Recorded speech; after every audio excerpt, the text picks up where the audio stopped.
ये आवाज़ तो आपने सुनी ही होगी और आप सब लोग इस आवाज़ को जानते भी होंगे।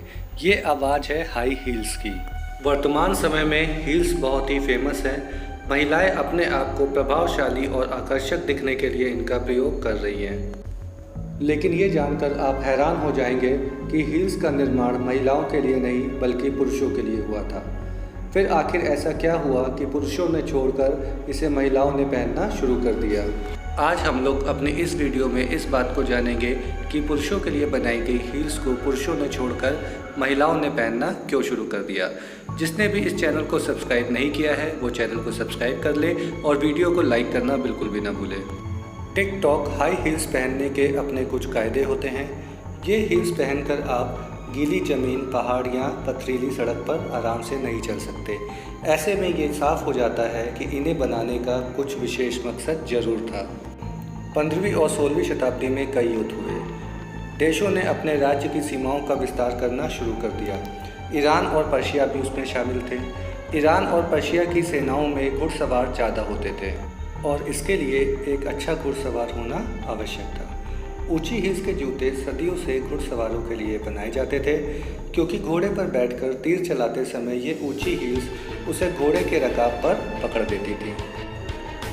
इसके बाद जब 1599 ईस्वी में पर्शिया के शाह अब्बास ने यूरोप में अपने राजदूतों को भेजा तो उनके साथ जूते भी वहाँ पे चले गए। उस वक्त ये माहौल बन गया मानो कि ये ऊंची हील्स के जूते ही पुरुषों को मर्द और आकर्षक बना सकते हैं। जैसे जैसे ये शौक रईसों तक पहुंचा तो लोगों ने अपने जूते की हील्स को बढ़ाना शुरू कर दिया और इसी तरह से ऊंची हील्स के जूतों का चलन शुरू हो गया। बात यहाँ तक नहीं रुकी। जब ये जूते फ्रांस तक पहुँचे तो उस समय के शासक लुईस 14वें, जिनकी लंबाई सिर्फ 5 फुट 4 इंच थी, उन्होंने 10 इंच हील के जूते अपनी लंबाई को पूरा करने के लिए बनवाए। जब महिलाओं में पुरुषों जैसा दिखने का फैशन चला तो उन्होंने भी ऊंची हील्स के सैंडल और जूते पहनना शुरू कर दिया और ये चलन महिलाओं और बच्चों में जल्द ही लोकप्रिय हो गया। वहीं दूसरी ओर पुरुषों ने इसे छोड़ना शुरू कर दिया, क्योंकि पुरुषों द्वारा इसे हर वक्त पहनकर चलना या काम करना मुश्किल होता था। इसलिए पुरुषों ने इसे धीरे धीरे छोड़ना शुरू कर दिया। वहीं दूसरी ओर यह चलन महिलाओं में बढ़ता चला गया। इस दौरान पुरुषों की हील्स धीरे धीरे कम होती चली गई और महिलाओं की हील्स ज़्यादा ऊंची और गोलाईदार होती चली गई। महिलाओं के जूतों की नोक पैनी होती थी, जिससे उनके पैर छोटे और पतले लगे। 1740 ईस्वी तक पुरुषों ने ऊंची हील्स के सैंडल और जूतों का इस्तेमाल करना बंद कर दिया।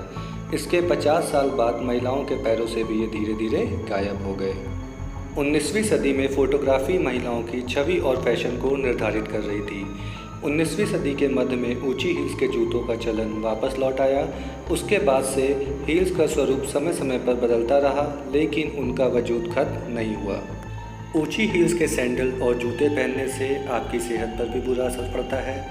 द स्पाइन हेल्थ इंस्टीट्यूट के मुताबिक हाई हील्स पहनने से रीढ़ की हड्डी, कूल्हे, घुटने, एड़ी और पैर पर बुरा असर पड़ता है। इससे गठिया रोग का खतरा भी बढ़ जाता है। अब आपको पता लग गया होगा कि पुरुषों के लिए बनाए गए ऊंची हील्स के जूते महिलाओं के बीच चलन में कैसे आ गए।